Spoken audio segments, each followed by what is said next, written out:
everyone, this is Mamta and you're watching Success Point Plus. Success Point Plus is a platform that provides you all exam news. तो हम video को start करते हैं। Social science NCERT important questions मैं आपके लिए लेकर के आई हूँ। तो जो बच्चे CTET का पेपर 2 जो है देने वाले हैं, SST का सामाजिक अध्ययन के जो है 60 क्वेश्चन पूछे जाते हैं, तो उनमें से कुछ इंपॉर्टेंट क्वेश्चन मैं आज लेकर के आई हूँ इस वीडियो में। तो प्लीज़ वीडियो जो है आपको आपके लिए काफ़ी जो हेल्पफुल होने वाली है, तो वीडियो को लास्ट तक देखिएगा। एंड चैनल पर अगर आप फर्स्ट टाइम विजिट कर रहे हैं तो प्लीज़ चैनल को भी सब्सक्राइब करना नहीं भूलिएगा। तो चलिए स्टार्ट करते हैं आज की वीडियो। तो देखिए क्वेश्चन नंबर 1 है आपकी स्क्रीन पर। जिस काल का कोई लिखित विवरण उपलब्ध नहीं हो उस काल को क्या कहा जाता है। यानी कि जिस काल का हमें कोई लेखा जोखा जो है नहीं मिलता है, लिखित विवरण उपलब्ध नहीं होता है, तो उस काल को हम क्या कहते हैं। तो उस काल को कहा जाता है प्रागैतिहासिक काल। तो ये इंपॉर्टेंट क्वेश्चन है आपके लिए, क्योंकि SST में जो है इसी तरह के क्वेश्चन पूछे जाते हैं सामाजिक अध्ययन में, और पेडागोजी भी पूछी जाती है। तो पेडागोजी भी इंपॉर्टेंट रोल प्ले करेगी आपके एग्जाम में, एंड जो सामाजिक अध्ययन है उसमें से भी इस तरह के क्वेश्चन देखने के लिए मिलेंगे। तो चलिए नेक्स्ट क्वेश्चन की तरफ चलते हैं। तो देखिए क्वेश्चन नंबर 2 है आपकी स्क्रीन पर। क्वेश्चन नंबर 2 में क्या है, देखिए आदि मानव ने सर्वप्रथम किस पशु को जो है पालतू बनाया था। तो आदि मानव ने सबसे पहले जो है कुत्ते को पालतू बनाया था। कुत्ता जो है ऐसा पालतू जानवर है जिसको आदि मानव ने सबसे पहले जो है पालना स्टार्ट किया था। आप याद रखिएगा इस क्वेश्चन को। क्वेश्चन नंबर 3 है आपकी स्क्रीन पर। आधुनिक होमोसेपियंस मानव का उद्भव किस काल में हुआ था। तो जो आधुनिक होमोसेपियंस मानव है उसका जो उद्भव हुआ था वो उच्च पुरापाषाण काल में हुआ था। मानव ने आग का प्रयोग किस काल में प्रारंभ किया था। देखिए आग का प्रयोग जो है किस काल में प्रारंभ हुआ था, यानी कि आग का जो इस्तेमाल करना की जो प्रक्रिया थी, आग का प्रयोग जो है जिस काल में स्टार्ट हुआ था और मनुष्य के द्वारा जो है आग का प्रयोग हुआ था वो नवपाषाण काल में हुआ था। तो इसको भी आप याद रखेंगे। मानव ने सर्वप्रथम किस धातु का प्रयोग किया। देखिए सबसे पहले जो पशु पाला गया था वो कुत्ता था, जबकि आग का प्रयोग मानव के द्वारा जो है नवपाषाण काल में हुआ था। बात करूं अगर मैं सर्वप्रथम किस धातु का जो है यूज किया गया, तो सबसे पहले जो है तांबा धातु का हम यूज जो है किया गया था, याद रखिएगा। क्वेश्चन नंबर 6 है आपकी स्क्रीन पर। मानव द्वारा उपयोग में लाई गई पहली फसल कौन सी थी। तो जो पहली फसल थी उसको भी हम देख लेते हैं। पहली फसल थी जौ की फसल, यानी कि जो है सबसे पहली जो फसल थी जो कि मानव के द्वारा जो है उपयोग में लाई गई थी। मानव खाद्य पदार्थों का उत्पादक एवं उपभोक्ता कब बना। तो जो मानव था वो खाद्य पदार्थों का उत्पादक एंड उपभोक्ता जो है बना था नवपाषाण काल में, यानी कि उनको उत्पादन करना उन्होंने स्टार्ट कर दिया था, उनका उपभोग करना भी जो है स्टार्ट कर दिया था नवपाषाण काल में। तो देखिए नवपाषाण काल में ही जो है उन्होंने आग का यूज करना शुरू किया था, और नवपाषाण काल में ही उत्पादक एवं उपभोक्ता भी जो है मानव बन गया था, वो भी खाद्य पदार्थों का। नेक्स्ट क्वेश्चन है क्वेश्चन नंबर 8 है।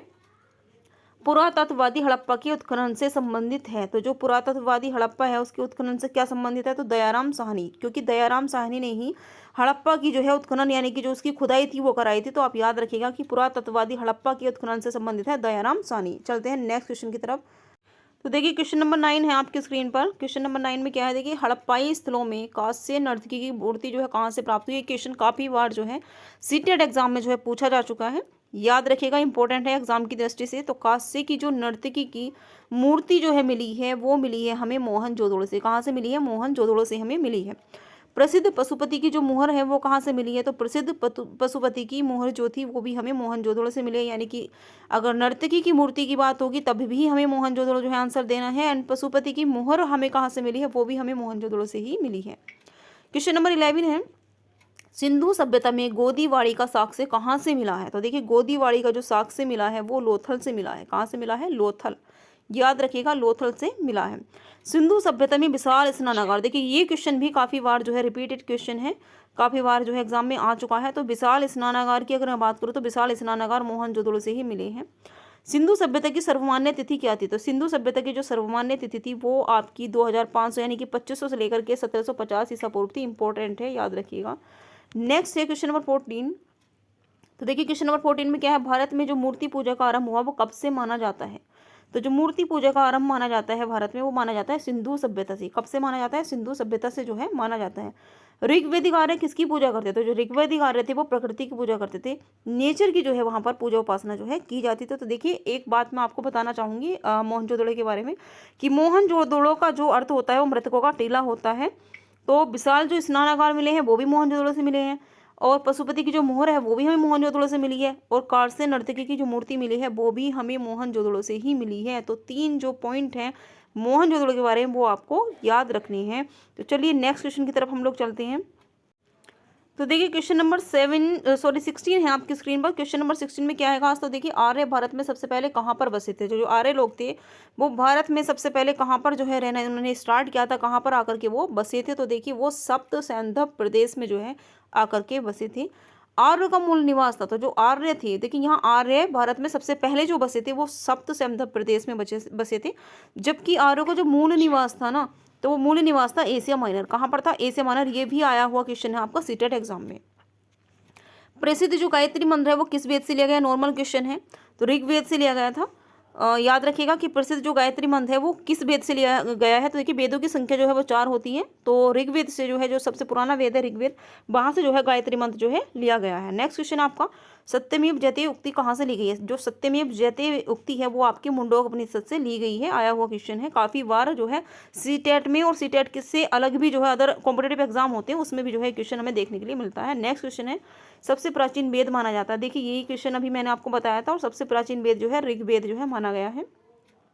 उत्तर वैदिक काल में इंद्र का जो स्थान है वो किस देवता को मिला है? तो जो उत्तर वैदिक काल था उसमें इंद्र का जो स्थान मिला था वो प्रजापति को मिला था। किसको मिला था? प्रजापति को मिला था। तो किस वेद की रचना गद एवं पद दोनों में जो है की गई है? देखिए गद हो चाहे पद हो, दोनों में ही इस वेद की रचना की गई है। तो वेद है आपका यजुर्वेद। कौन सा वेद है? यजुर्वेद की रचना गद में और पद दोनों में जो है की गई है। पाटलिपुत्र जो है नगर का संस्थापक कौन था? यानी कि जो पाटलिपुत्र नगर था उसको किसने जो है बसाया था? उसका जो संस्थापक था वो कौन था? वो था उदयन। कौन था? उदयन। तो ये आपके 23 क्वेश्चन थे। नेक्स्ट क्वेश्चन की तरफ चलते हैं। तो नेक्स्ट क्वेश्चन है आपकी स्क्रीन पर, तो देखिए क्वेश्चन नंबर 24 है। तो 24 में देखिए क्या है, हर्यक वंश के किस शासक की उपाधि को कुणिक थी? जो हर्यक वंश का शासक था उसकी उपाधि को कुणिक जो है कहा जाता था। तो किस शासक की जो बात यहाँ पर की गई है? तो अजातशत्रु की। किसकी की गई है? अजातशत्रु।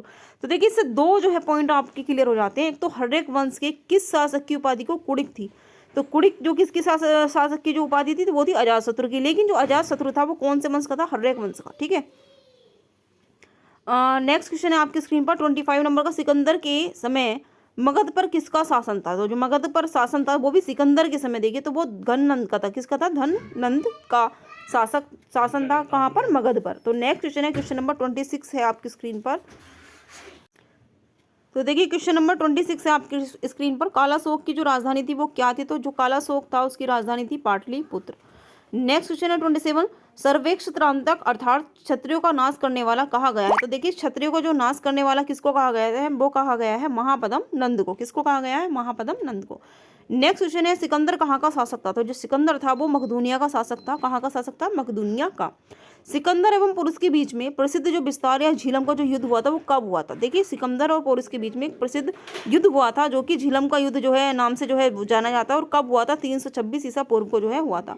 जैन धर्म के 24वें तीर्थंकर कौन थे? जैन धर्म के 24वें तीर्थंकर थे महावीर। तो देखिए जैन धर्म में टोटल जो है तीर्थंकर हुए थे 24, यानी कि 24, और 24 नंबर के जो सबसे लास्ट वाले थे 24वें तीर्थंकर वो थे महावीर।